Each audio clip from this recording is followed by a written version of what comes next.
Ja, Electric Love hat lustige Geschichten dahinter. Dort geht es eigentlich wahrscheinlich um etwas anderes, als sich die meisten vorstellen oder denken. Aber es ist auch so ein bisschen komplex und zwiespaltig, zweideutig, wie man es halt versteht. Also gerade wenn wir jetzt auf die Vocals kommen, ist eigentlich so der Song, wo wir am meisten das Gefühl Interaktion haben. Im Sinne von, wir haben auch viele Sachen, wo man Harmonie singen oder eben gerade so, wo ich dich unterstützen dabei.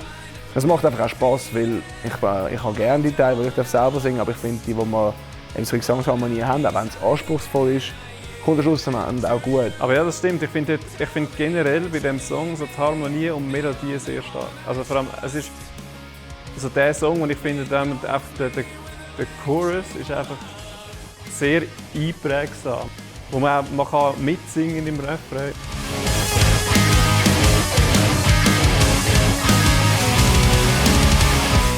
Also bei Electric Love finde ich eigentlich am spannendsten, wie man den Namen zu Wort kommen lässt, durch die Melodie.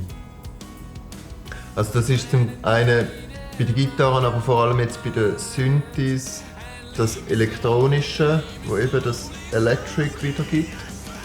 Und andererseits das Love, wo in der Harmonie auch wiedergegeben wird, also einerseits eben durch viel Klavierklang, aber auch durch die Akkorde, die gewählt worden sind.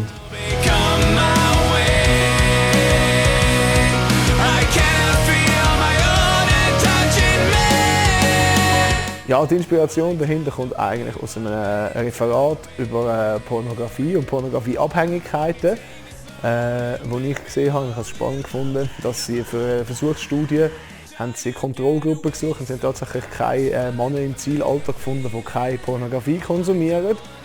Das hat mir ein bisschen zu denken gegeben und das war wirklich der Anstoß. Der Song ist auch eben sehr ironisch zu verstehen, im Sinne, dass es ein Love-Song ist, aber eigentlich nicht an eine Frau geschrieben ist oder an einen Partner, sondern eben an Pornografie.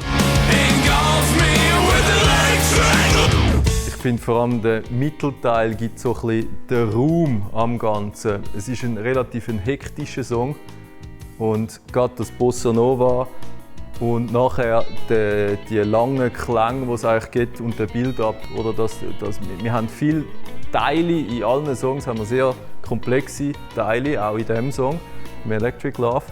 Und es ist schön, dass man dort eigentlich Zeit findet für uns und der Musik wirklich auch einen Raum geben.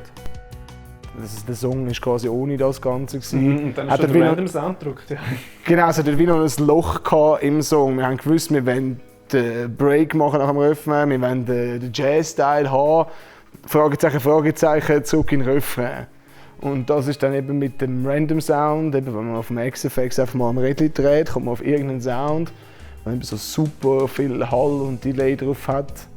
Und wenn man den Delay dann noch aufs Tempo vom Song anpasst, dann kann man da ganz viele lustige Sachen machen. So ist es eigentlich entstanden.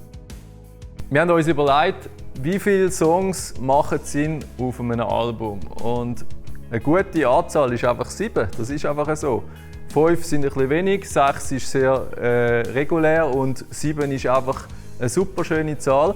Das ist eigentlich die zweite Release, die wir schon machen von Electric Love.